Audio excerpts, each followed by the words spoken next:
12시 많은 참여 바랍니다.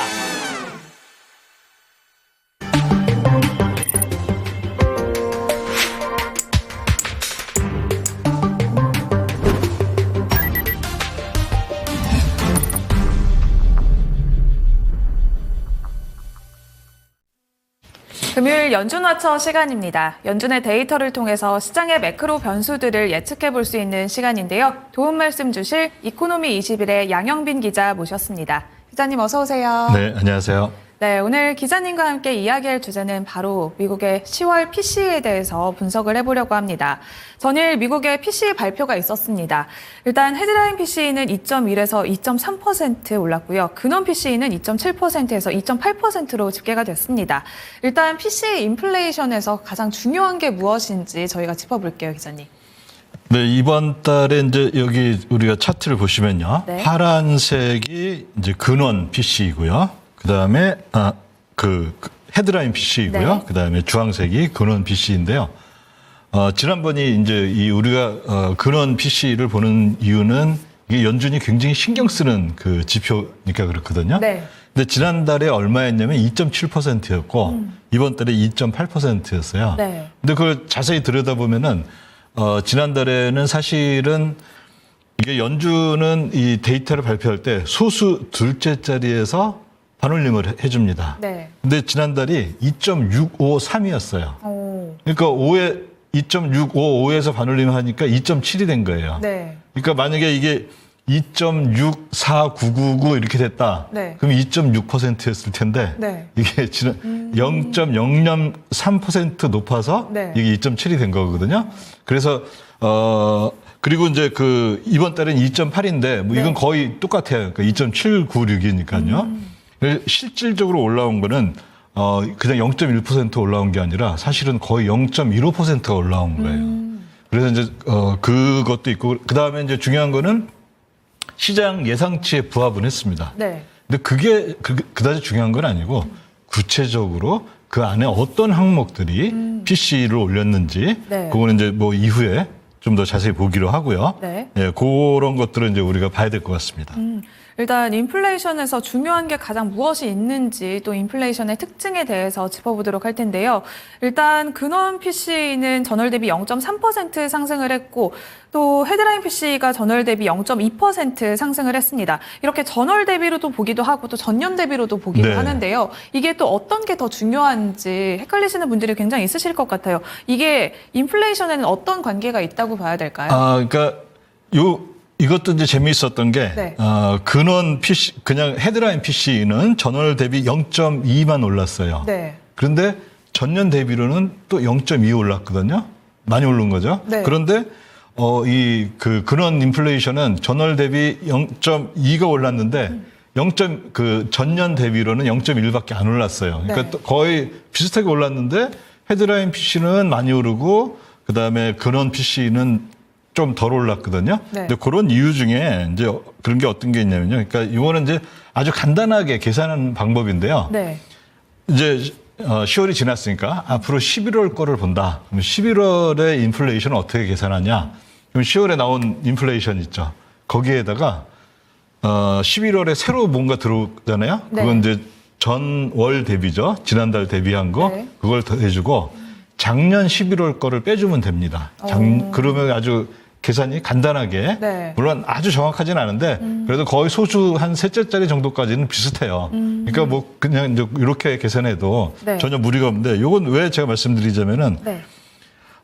저 차트의 왼쪽에서 두 번째 거를 보면요. 네. 그게 작년 11월 거예요. 작년 11월 게 이제 파란 거는 헤드라인 PC거든요. 네. 0이죠. 뺄 게 없어요. 네. 그러니까 PC 이번에는 만약에 11월 달에 만약에 0.2가 나왔다 그러면 0.2만 더해주면 돼요. 그다음에 이 주황색은 0.09니까 네. 0.1이잖아요. 네. 그래서 근원 PC에서는 0.1만큼 빼주면 됩니다. 그리고 이제 새로 들어오는 게 만약에 0.2라면은 네. 이번 10월 거에다가 0.1만큼 이렇게 더해주면 되는데요. 요걸 이제 보여드리는 건 뭐냐면은 10월, 11월 다 보면 작죠. 네. 그 작년 이제 10월, 11월 게 작습니다. 이걸 이제 일종의 뭐 기저효과 이렇게 얘기할 수가 있는데요. 기저 효과에서 쓸 수 있는 게 굉장히 작다는 거예요. 그러니까 네. 작년께 만약에 뭐 예를 들어 전월 대비 뭐 한 1% 됐다 그러면 그만큼 빼주면 되는데 뺄 게 없어요. 이 얘기 뭐냐면은 11월에 PC나 이런 것들도 그 새로 들어오는 것만큼 올라갈 가능성이 굉장히 높고 네. 따라서 이거는 이제 결국에 우리가 이런 것들을 왜 보냐면은 연준이 이걸 중요시하니까 연준의 나중에 이제 금리 인상, 네. 통화 정책에도 이게 이제 굉장히 큰 영향을 주지 않을까 이렇게 봅니다. 일단 또 근원 PC의 인플레이션은 연준의 물가 지표 관련해서 연준이 중시가 하고 있는 또 지표입니다. 근원 PC는 음식과 에너지를 제외하고 또 주택 서비스와 또 주택을 제외한 서비스, 뭐 상품으로 나누어서 볼 수가 있는데요. 여기에 또 최근 흐름은 어떤지 그래프를 준비해 주셨습니다. 자세히 분석해 볼까요? 네, 요거 아주 제가 봤을 때는 이제 근원 PC를 보는데 굉장히 중요한 차트라고 보거든요. 그러니까 이제 우리가 소비 생활을 하면은 쓰는 게 네. 뭐 휴대폰도 사고 뭐 밥도 사 먹고 이런 것들은 이제 다 상품으로 생각을 해요. 그런데 서비스도 있죠. 서비스 받는 그 이렇게 크게 상품이냐 서비스에 지출하느냐 이렇게 보고요. 그다음에 서비스 영역에서 또 굉장히 중요한 게 뭐가 있냐면 주택에 대한 서비스가 있는데요. 네. 주택 서비스 하니까 뭐 이상하잖아요. 네. 근데 그건 이제 바로 그냥 월세라고 생각하시면 돼요. 월세를 얼만큼 내고 있느냐 네. 그거고 그다음에 서비스에서 그거 말고 많겠죠.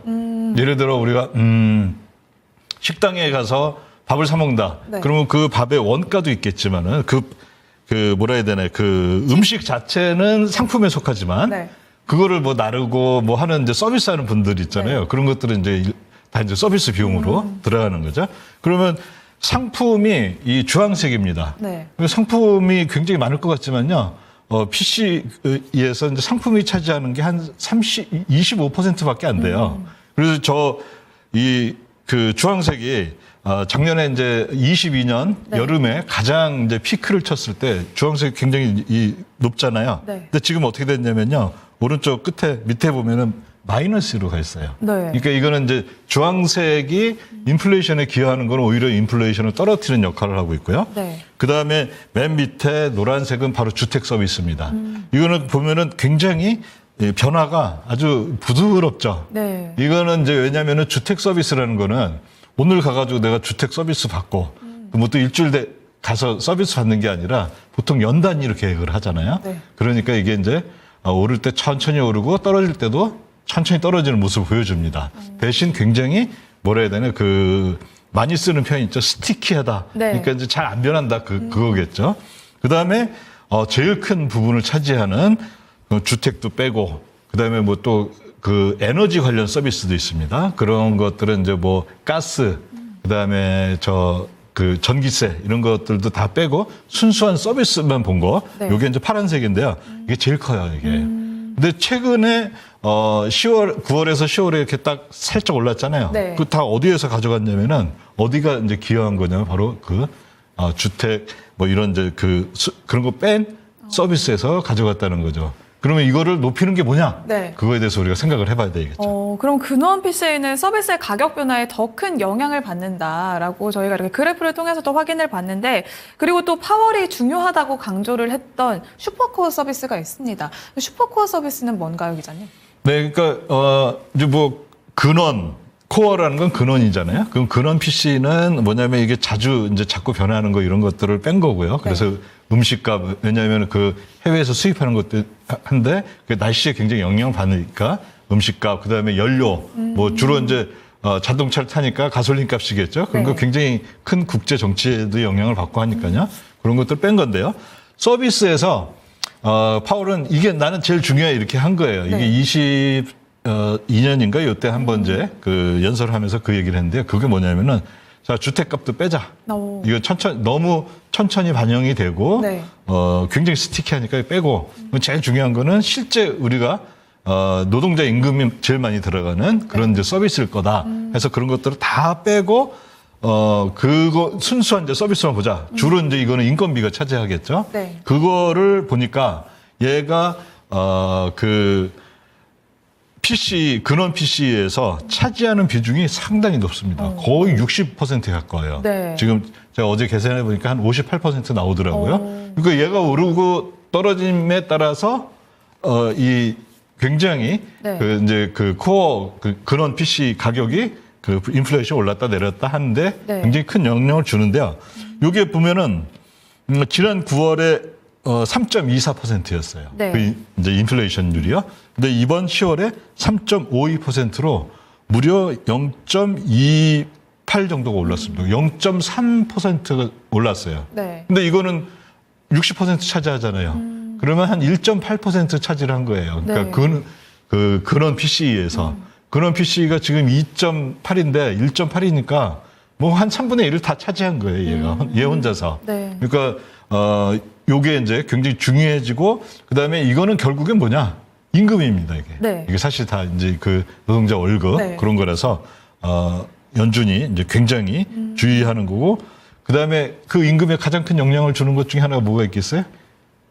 금리죠. 네. 왜냐하면 금리가 높으면은 아무래도 기업들이 고용하는 걸 꺼려하고 이제 그런 일이 있으니까요. 그래서 이게 이제 결국에는 그 통화 정책까지 다 연결이 됩니다. 이렇게 최근에 인플레이션은 주로 서비스 분야가 주도를 해왔다는 걸 저희가 그래프를 통해서도 확인을 해봤는데 이렇게 인플레이션의 흐름을 봤을 때 연준의 또 12월 FOMC 통화 정책에도 결정이 많이 좌지우지 될 것 같습니다. 앞으로 그렇다면 인플레이션은 어떻게 흘러갈까요? 네, 일단 이제 뭐 우리 근원 PC를 중심으로 본다면요. 네. 근원 PC는 연말에 나오잖아요. 월 말에 나오잖아요. 근데 연준은 FOMC는 12월 한 18일인가 요때 중순경에 하거든요. 네. 중순 약간 지나서 하게 되는데 PC를 못 보고 해요. 대신에 이제 저걸 보고 하겠죠. 그 CPI를 보고 하겠죠. 네. 근데 뭐 거의 뭐 비슷하게 움직이니까 그 흐름이나 그걸 보면 이제 얼추 알 수 있을 텐데요. 아까 말씀드렸듯이 이제 11월 거는 우리가 이제 볼 수가 있으니까요. 11월 네. 걸 보면은 어떤 이제 이게 어떻게 됐냐면은 작년 11월이 0.09니까 0.1%예요. 네. 그럼 요걸 잘 한번 계산해 보면요. 만약에 11월에 그 전월 대비로 0.245가 나온다. 네. 그러면은 여기 얼마가 되냐면 2.90 얼마 이렇게 됩니다. 네. 이 얘기는 뭐냐면 3.0이 되는 거예요. 자, 2%였다가 2.8이었다가 갑자기 3%면은 좀 무섭잖아요. 네. 체감하는 게 확. 네, 완전히 달라지겠죠. 그래서 요거가 이제 아마 굉장히 제가 봤을 때 이게 뭐 불가능한 수치도 아닌 거고. 네. 왜냐면은 여기에 그게 있습니다. 아까 이렇게 우리가 그 근원 PC가 살짝 올랐잖아요. 네. 근데 그거는 9월 바로 금리 인하를 반영한 거였어요. 근데 11월 금리 인하는 아직 반영이 안 돼 있죠. 네. 그것까지 하면은 좀 더 오를 가능성이 있지 않나 이렇게 생각을 해볼 수가 있습니다. 그럼 연말 근원 PC까지 살펴봤을 때도 흐름은 그렇게 예상대로 가고 있는 걸까요? 그러니까 요게 이제 왜 중요하냐면은 네.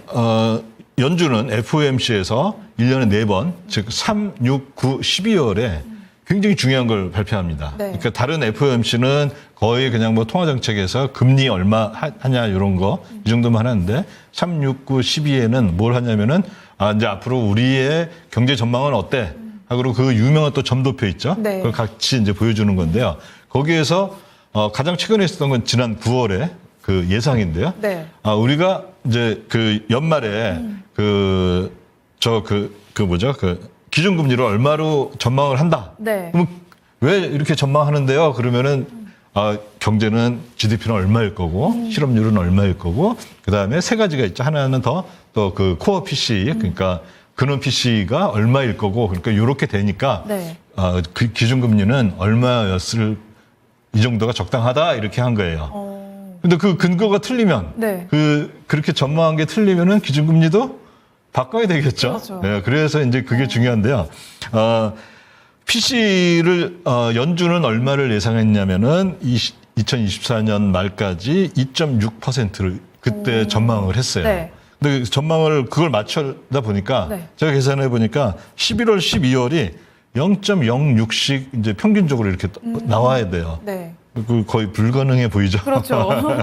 그 얘기는 뭐냐면은 전망 위로 갈 수밖에 없다라는 거죠. 그러니까 여기가 이제 제가 2.643이라고 했는데요. 네. 여기 뭐냐면 여기 하나만 0.07이 돼도 2.65 얼마 이렇게 됩니다. 다시 말하자면 2.7이 돼 버리는 거예요. 네. 그러면 이제 연준의 전망치를 넘어서 버리니까 그 얘기는 그러면 기준금리 인하를 잠시 쉴 수도 있다까지 얘기를 할 수가 있겠죠. 이렇게 인플레이션 외에도 GDP도 FOMC 금리 결정에 영향을 많이 줄 것으로 보고 있습니다. GDP까지 고려해서 12월 FOMC의 금리 인하 전망은 어떻게 될까요? 동결을 할까요? 네, GDP도 그러니까 GDP는 연준이 얼마를 예상했냐면요, 네. 2.0%를 예상했어요. 그런데 올해 올해 거를 보면은 네. 지금까지 했던 걸 보면은 2.0% 이거는 굉장히 이제 힘들어 보입니다. 네. 그러니까 이제 제가 한번 표를 만들어 봤는데요.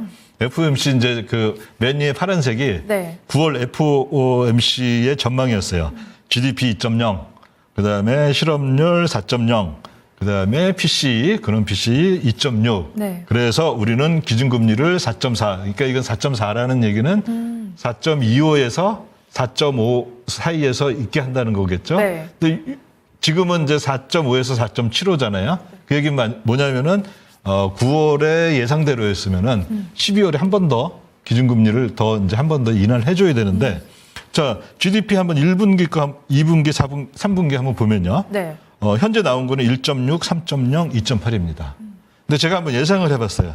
4분기 그냥 1.0으로 형편없게 줬습니다. 네. 그러니까 평균이 얼마가 나냐면 2.1이 나왔어요. 자, GDP 목표 넘어섰죠. 네. 이건 물론 좋은 거지만 금리 인하는 반대로 작용을 하잖아요. 그렇죠. 그다음에 실업률 보면은 이게 좀 수치가 좀 잘못됐는데 현재 4.1이거든요. 네, 4.1. 근데 뭐 지금 뭐 올라봤자 4.2 정도 될 것 같아요. 네. 그 얘도 실업률 4.4로 연준이 이만큼 실업이 되니까 우리는 금리를 낮춰야 되겠습니다 했는데, 네. 그보다 더 높은 실업률이 좋은 상태니까 금리를 낮출 이유가 없죠. 그렇죠. 그다음에 그런 PC는 이미 이제 제가 설명을 드렸고요. 그러면 기준금리 어떻게 하겠냐? 자, 9월에 얘기했던 전제가 틀렸으니까 12월에서 이제 경제 전망을 할 때는 우리가 해보니까요. GDP도 높고요. 네. 실업률도 낮고 PC는 물가는 높으니까 네. 금리를 여기에서 차마 인상은 못하겠지만 최소한 동결은 하겠습니다. 이렇게 나올 가능성이 현재 데이터로 본다면은 매우 높다고 볼 수가 있죠. 금리 동결 가능성이 더 높은 걸 저희가 또 이렇게 데이터를 통해서 확인을 해봤는데요. 11월 FOMC 의사록에서 또 영래포 금리에 대한 기술적 조정 가능성이 처음으로 논의가 됐습니다. 이 의미는 또 무엇인지 궁금합니다. 네, 그거를 이제 간단히 말씀드리기 위해서는 영래포에 누가 투자하고 있느냐 그걸 봐야 되거든요. 근데 뭐 이 자리에서 제가 여러 번 말씀드렸지만은 영래포는 MMF가 그냥 거기 주인이다. 거기 이제 안방마님이다. 이렇게 생각하면 되고요. 근데 MMF는 그러면 현재 한 7조 원의 자금이 있는데요. 네. 어디에 투자하고 있는지를 좀 봐야 되거든요. 그리고 그 말이 많았던 그 영래포는 바로 그 연두색입니다. 한참 많아졌다가 지금 어떻습니까? 거의 줄어들었- 없어졌죠, 네. 이제. 지금 한 1,700억 달러 정도로 굉장히 많이 줄었습니다. 그 다음에 그 바로 위에 있는 파란색은 레포 시장이라고 해서 단기 자금으로 돈 빌려주는 데예요. 네. 거기에다 투자를 하고 있고, 그 다음에 주황색은 국채. 그 다음에 회색도 사실 국채예요. 그러니까 이제 국가가 발행한 건 아닌데 주로 지방 정부 또는 정부 기관들이 네. 발행하는 그런 채권이 있거든요. 그러니까 크게 세 가지로 영래포, 레포 시장에서 돈 빌려주거나 아니면 국채를 산다 이렇게 하면 되는데요. 그러면 MMF는 돈을 빌려주는 기준이 있을 거 아니에요. 누구죠?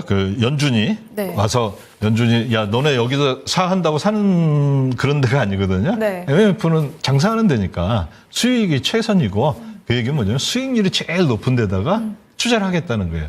그런데 그렇다면은 국채가 수익률이 낮아? 그러면 그거 안 사고 딴 거 할래?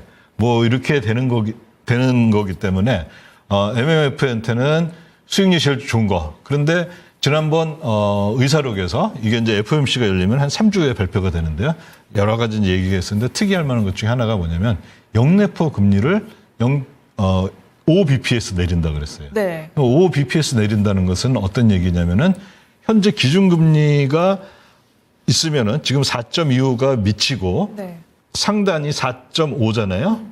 아니죠. 4.5에서 4.75잖아요. 네. 그러면 영래포는 최근에는 이 밑에 하단 금리보다 5bps 높았어요. 근데 이게 항상 있었느냐? 그걸 과거를 보면요.